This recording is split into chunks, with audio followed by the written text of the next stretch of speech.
Good morning! Good morning, good morning mga katuto! Ayan. So, canceled ang pasok ngayon. Dahil may bagyo. Habang wala pang ulan, talagang may malakas daw na darating. So, kinancel na. So, makakapag-video ako ngayon. Makakapag-record ako.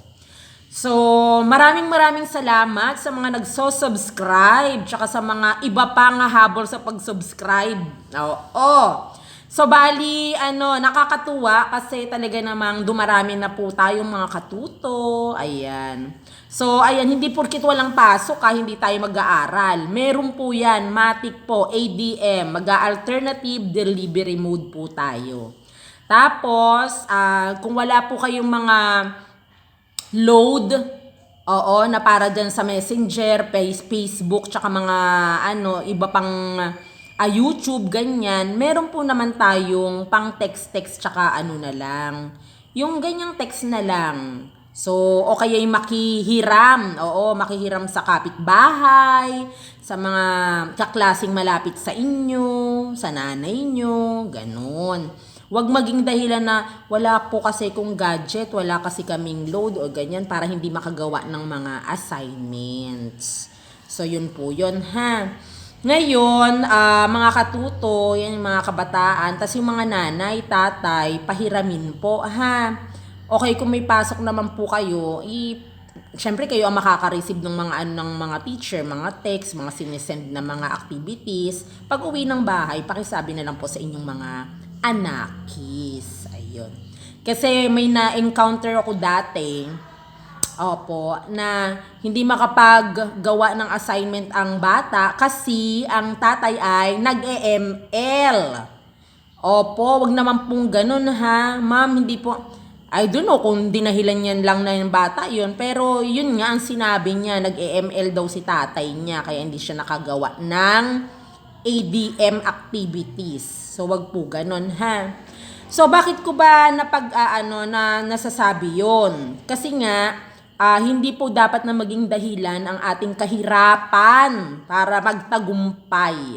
Tapos, ano po tayo, dapat ay magtutulong-tulong. Tayong nangangailangan, sabi nga nakalagay dun sa pader dun sa Pampaling National High School, walang mahirap na hindi makapagbibigay at walang mayaman ang hindi nangangailangan. 'Di ba? So kahit mahirap po na makakapagbigay tayo. Ano yung maibibigay ng mga mahihirap? Serbisyo, serbisyong totoo. Opo. Hindi yung nagkukunwari, yung nagsiservice kasi may makukuha, hindi ganun. Kailangan yung magbibigay, tutulong ng walang hinahangad na kapalit. Kasi mas sobra pa pong kapalit ang ibibigay ni Lord sa inyo. Oo, mga katuto, tandaan yun. Tumulong tayo, mahirap tayo ha, mahirap tayo ngayon. Tutulong tayo, tapos ma-magic yun, may miracle na mangyayari, tutulungan din kayo. Tapos, sa mga mayayaman naman, walang magawa sa pera, mall dito, mall doon, bili dito, bili doon, tapos parang wala pa rin achievement, wala pa rin satisfaction. Ang technique po doon para magkaroon ng satisfaction kayo, maghanap kayo ng mahirap. Tapos, mag-share kayo. Sa halip na 10 pares ng sapatos na rubber shoes ang meron kayo, bili kayo ng bili, ibigay nyo po yung 1 o 2 pares sa butas na ang sapatos. Opo. Na tinatsaga na lang tahi-tahiin. Alam nyo po yun. So, ganun po. Kasi, ano po yan sa pag-aaral, nung nag-aaral po ako nung elementary, ayan, nag-storytelling na ang lola. Ako lang po ang may picture yun Hanapin ko yung picture namin. Lagi naman ako nasa section 1, pero nung grade 4, parang section 3 kami noon. Ako noon, tsaka yung beshi ko. Tapos the rest, section 1 na lagi. Nung grade 1 po ako, or grade basta grade 1 o 2, ang damit po talaga namin ay dark blue ang palda, tas puti yung pantaas. Ako lang po ang light blue at pinangatawanan ko na dahil wala ngang pambili. Natatouch naman agka. Walang pambili. So, ewan ko ba kung bakit light blue ang naibili ng mama. So, kakaiba ako sa section. Eto pa, nung nag-picture taking, lahat sila naka school shoes. Black shoes. Yan. Naalala ko nun, mga 3 ata ako nun eh. Oo, basta grade 1 to 3, ganyan. Lahat sila naka-black shoes, closed shoes. Ako lang po ang naka-sandals. Nasa unahan pa ako nun. Oo, yung namin, yung advisor, tapos yung isang kasi malalaki, maliit, na maliliit nasa nasa harapan. Tapos syempre yung mga nakatayo, yung matatangkad. So yun po, makikita, pag makita ko yung picture na yun, ipakita ko sa inyo. Pero, taas noo kahit kanino. Basta ang mahalaga mag-aral. Tapos yung bag ko dati, may share ko lang po sa inyo mga katuto, para tayo, laban lang tayo sa buhay. Ang bag ko dati, wala pong saraduhan. Bakit? Kasi yun yung ipinamimigay doon sa Makati, sa papa ko nagtataho, doon sa Manila. Makati. Basta NCR doon, Mandaluyong, San Juan, Makati, ganyan banda. Na ang binigay sa kanya, yung mga, lalagyanan ng mga politiko. Yun ang pinambag ko muna. Oo, yung ganyan lang siya. Yun ang pinambag ko. Tapos, nung mga high school na, ganyan, ang bag na yun ay ginawa ng lalagyanan ng pako ng mama ko. O, diba? Nung makita ko, ay, naku, lalagyanan rin pala ng kumaga matibay pa rin, nilagyan ng pako. Yung pako mabibigat. Yun po. So nung high school naman tayo. Yung sapatos ko, kung hindi pa ako na malikmata, pagbaba ng jeep, nakita ko na yung medyas kong puti, sa harapan. Dito po. Yan, dito, yan. Kung hindi pa yun, parang ngumiti, hindi ko masasabi sa mama ko at mapapalitan. Kasi ang ginawa ko, nilalagyan ko po yan ng karton. Opo, dahil nagbutas-butas na yung yung apakan. Dahil syempre pag may naapakan tayong mga mga bato, yun, lumulusot na dun sa mga butas. So tinatsaga ko yun. Kaya para pag tag-ulan, tag-bagyo na katulad nito, pag inapa ko po yan sa kalsada na may tubig, umaano agad ang tubig, pumapasok sa paa ko. Opo. So ibig sabihin nun, butas ang sapatos. Natagal yung butas ang sapatos ko.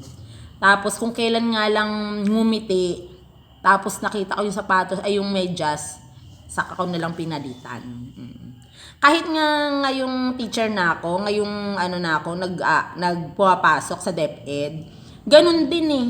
Kapatid ko na nga lang ang nakakita, parang hindi ka naman teacher. Palitan na natin yan. Kaya niregaluhan ako. Ito, ipapakita ko po sa inyo yung sapatos kong napakatagal na.